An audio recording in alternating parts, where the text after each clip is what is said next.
Everyone, welcome back to my channel Jhuma Dey. আবার চলে আসলাম new একটা ব্লগ নিয়ে। তো দেখো আমি রেডি হয়ে গেছি। তো তোমাদেরকে তো আমি ব্লগে বলেছিলাম যে ডাক্তার আমার 10 দিন পরে যেতে বলেছিলেন, তারপর আবার দেখবে চেক করে। তো আজ যাচ্ছি, আমার মেজো ভাইয়ের সাথে যাচ্ছি, বাইকে করে যাব। তার জন্য আমি চুলটা একটু খোপা করে নিয়েছি আর স্কার্ফ মাস্ক এগুলো নেব, কারণ এত ধুলো বালি বাপরে বলার মতো না। আজ রোদটাও অনেক গরমও দিয়েছে কিন্তু সকাল থেকেই। তো এখন প্রায় 9:30 বাজে। তো ওই বাজারে গিয়েছি, বাজার থেকে আসবে রেডি হবে, তারপর যাব। আমি রেডি হয়ে গেছি। তো দেখা যাক কি বলে আজ ডাক্তারে, জানি না। আমার কপাল সব আজ, কারণ আমার তো অনেক ভয় করে অপারেশন এইসব ব্যাপারে। কিছু মানে কি বলবো, মানে স্যালাইন বেজি এগুলো মানে দেখলে আমার ভয়। আমি একটু রক্ত দেখতেই ভয় করি, তার মাঝে ভগবানে আমাকে কি রূপ দিয়েছে ভগবানই জানে। তো আজকে বুঝবো কি হয়, তোমাদের সাথেও শেয়ার করব। তো আমি বাইকে করে যাচ্ছি, তো আমি ভিডিও মানে রাস্তাঘাটে তো আমি ব্লগ করতে পারবো না, তোমরা জানোই। তারপর আমি তোমাদের সাথে যখন পারবো একটু করব, তোমাদের সাথে শেয়ার করব। তোমরা দেখতে থাকো, এখন থেকে শুরু করলাম, তো স্কিপ করো না। ভাই এসে গেছিলো বাজার থেকে, বাজার করে তারপর এসে ওই রেডি হয়ে গেছে। তো আমি তো আগে থেকে রেডি ছিলাম, হেলমেটটা পরিনি। ও বলছে হেলমেট পর, তারপর ওই আমাকে পরিয়ে দিল।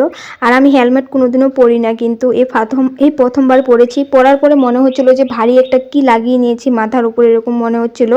আর আমি আগে বাইকে করে ঘুরেছি কথা ঠিক, মানে বেশি দূরে যাইনি। আজ তো নগাঁও যাচ্ছি ডাক্তার দেখাতে, রাস্তা ট্রাফিক থাকে, পুলিশ থাকে, ফাইন দিতে হবে। আর নিজের সেফটির জন্য ভালো অনেক। তো আমার ভাই অনেক ভালো ড্রাইভিংও করে। তো যাই হোক, তো ডাক্তার দেখে কিন্তু চলে এসেছি। তো ওখানে আর ভিডিও করা হয়নি। তো কি বলেছে আমি পরে তোমাদেরকে বলছি। তো রাস্তার ধারে কাছে দেখি অনেক তরমুজ বসে আছে। ভাই বলছে দুটো নিয়ে নিয়ে, বললাম যা নিয়ে আসবে। তো এই জায়গার রাস্তাটা একটু ভালো, মানে তো অন্য জায়গায় মানে অনেক জায়গায় এত খারাপ, মানে রাস্তাগুলো বানাচ্ছে আমাদের এখানে।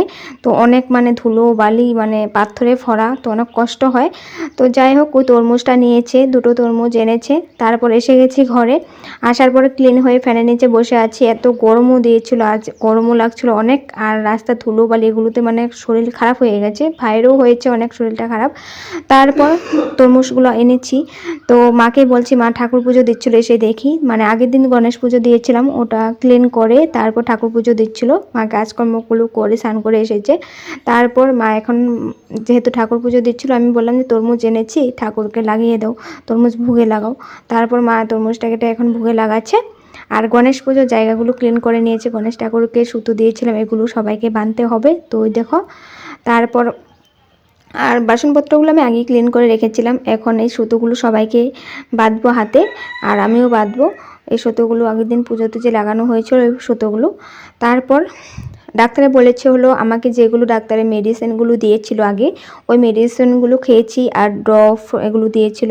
তো বলেছে যে অনেকটাই আমার মানে ভালো হয়েছে, যে জন্য দিয়েছে ওষুধগুলো। তো আগে থেকে অনেকটাই মানে শুকিয়েছে।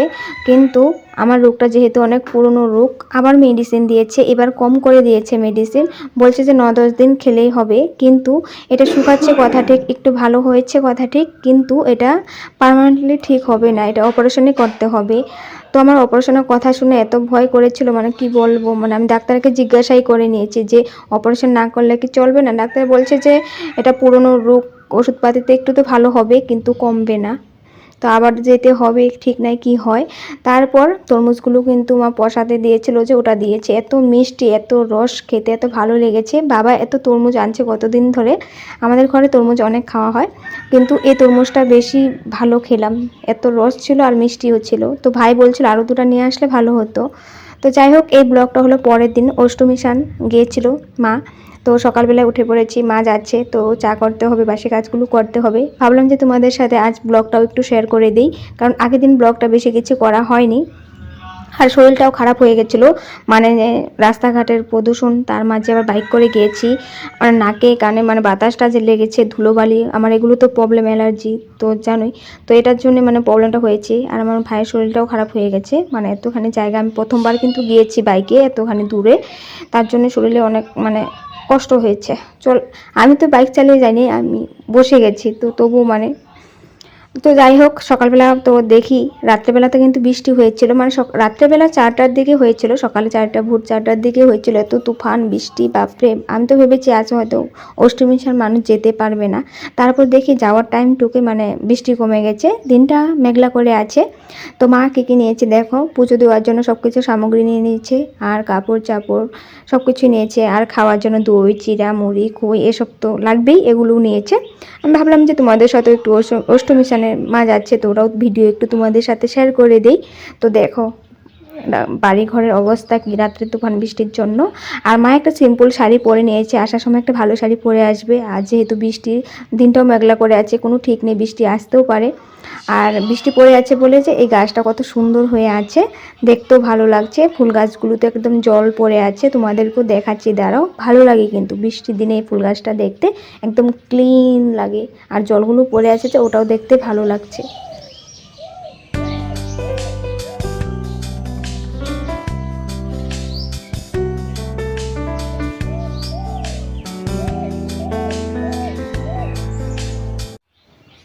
ঘরে এসে গেছিলাম, আসার পর বাসি কাজগুলো করে হাত মুখ ক্লিন করে রান্নাঘরে এসে চা বসিয়ে দিয়েছিলাম। তারপর এক সাইডে দুধ বসিয়েছি, এক সাইডে চা। তারপর চাটাও আমার হয়ে গেছে, তো এখন সবাইকে দিয়ে দিব। তারপর চা খাওয়া দাওয়া করার পর আমি বারান্দাতে গিয়ে বসে ব্লগগুলো এডিট করছিলাম। তখনই আবার ঝড় তুফান আসলো, দেখো।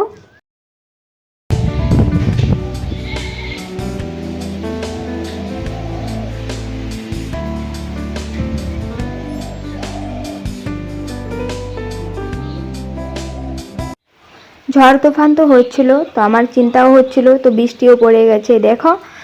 আর মা যে গিয়েছে ছাতা নিয়ে যায়নি, তো আমারও মনে নেই মনে করে দিতে। তো আমি ভাবছি যে যেখানে গিয়েছে ওখানে তো খোলা জায়গা, কোনো ঘর নেই সামনে, আর কোনো জায়গাতে গিয়ে দাঁড়াবে, বৃষ্টি পড়লে তেমনও সুবিধা নেই।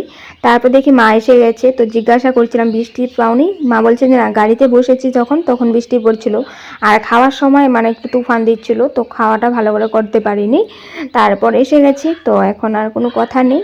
তারপর ওগুলোই বলছিল। আর তারপর আজ আমি তোমাদের সাথে রান্না শেয়ার করব, একটা রেসিপি। ওটা হলো এঁচুড়ের রান্না, এঁচুড়ের রেসিপি শেয়ার করব। তো আমরা কাঁচা কাঁঠাল বলি, ছোটো কাঁচা কাঁঠাল রান্না করব। তো দেখো আমি মাংসর মতন করব, কারণ আজ যেহেতু ওয়েদারটা একদমই ঠান্ডা, আর ভাইয়ের শরীরটাও ভালো নেই যে বাজারে যাবে চিকেন আনবে, তাই ভাবলাম আমি চিকেনের মতো, চিকেন কষার মতো আমি এঁচুড় রান্না করব।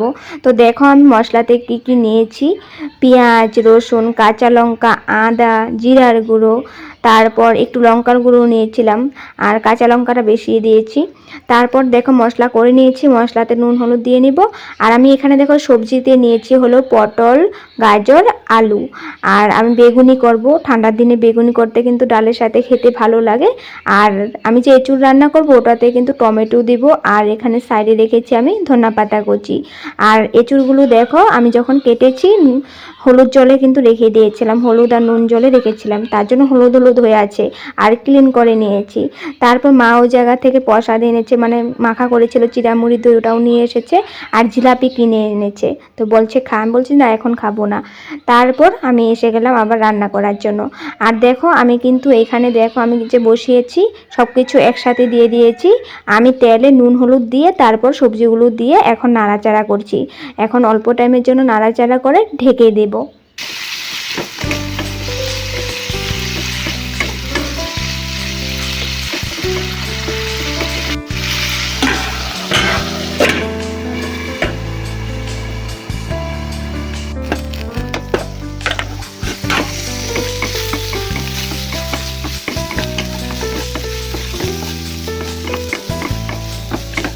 তোমরা চাইলে এঁচুড়গুলো কিন্তু একটু ভাপিয়ে নিতে পারো।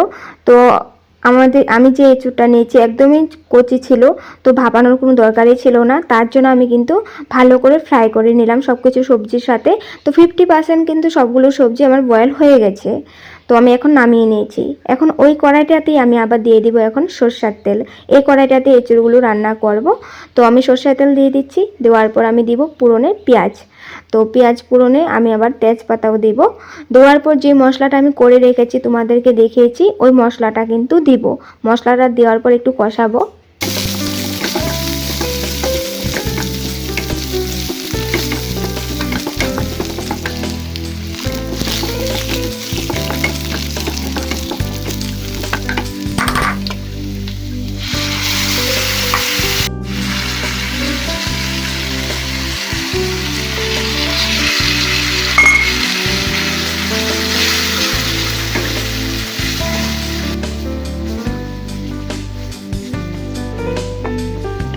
আমি তোমাদেরকে সবজির সাথে আগে আমি বেগুনটা দেখাইনি, আমি ভেবেছিলাম বেগুন দেব না, পরে ভাবলাম বেগুন অল্প দিয়ে দিয়ে ভালো লাগবে খেতে। তো আমি বেগুনের কয়েকটা টুকরা দিয়ে দিয়েছি মশলাতে, মশলাটা প্রথমে একটু কিন্তু কষিয়ে নিলাম, তো বেগুন দিয়ে দিয়েছি। আর আমি টমেটোটাও তো রেখেছি, তো টমেটোটাও কিন্তু এখন দিয়ে দেবো, কারণ সবজিটা আমার হাফটা বয়েল হয়ে আছে। তো টমেটো আর বেগুনটাও এখন একটু বয়েল হয়ে যাক, মশলাটাও কষানো হয়ে যাবে। তো টমেটোগুলোও দিয়ে দিচ্ছি, দেওয়ার পর একটু টাইমের জন্য কিন্তু ঢেকে দেবো, টমেটো আর বেগুনটা একটু সিদ্ধ হয়ে যাওয়ার জন্য। টমেটো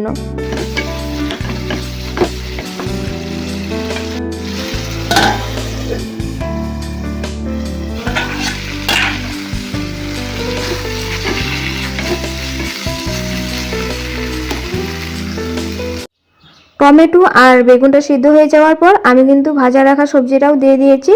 দেওয়ার পর এখন আবার ভালো করে সবগুলো সবজি একসাথে একটু টাইমের জন্য কষাবো, তারপর একটু দিয়ে দেবো ঝুল।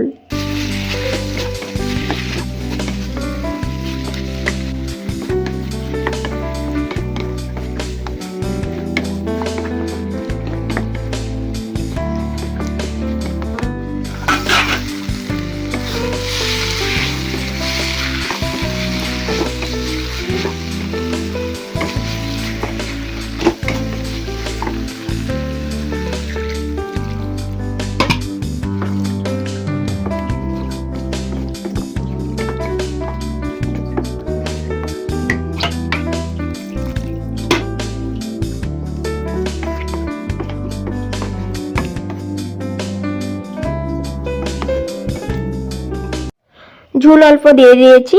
তো আমি এখন গ্যাসের সাইডগুলো ক্লিন করে নিচ্ছি, আর গ্যাসটা কিন্তু আমি একদম কম করে রেখেছি, কারণ ঝুল দেওয়ার পর গ্যাসটা কম করে রাখবে, না হয় যে তোমরা যে মশলাগুলো দিয়েছো তেল মশলা এগুলো কিন্তু পুড়ে যায় গ্যাসটা বাড়িয়ে রাখলে।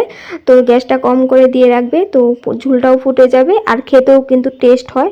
তো কিন্তু আমি যে কষাচ্ছিলাম আর ঝুল দিয়েছি, এখন কিন্তু একটা খুশবু যেটা গন্ধ বেরিয়েছে, ওটা কিন্তু একদম চিকেন কষার গন্ধ বেরিয়েছে। তো দেখো ঝোলটা কিন্তু অনেকখানি ফুটে গেছে, সবজির সাথে সুন্দর মিশে গেছে বয়েল হয়ে। তার একটু টাইম আমি বসিয়ে রাখবো, তো একটু কষা কষা হয়ে গেলে ভালো লাগবে খেতে। আর ধনেপাতাও রেডি করে রেখেছি, ধনেপাতাও দিয়ে দিব। তো বাসনপত্রগুলো আছে ওগুলো ক্লিন করতে থাকি, এদিকে আমার ঝোলটাও পুরো কমপ্লিটলি হয়ে যাবে।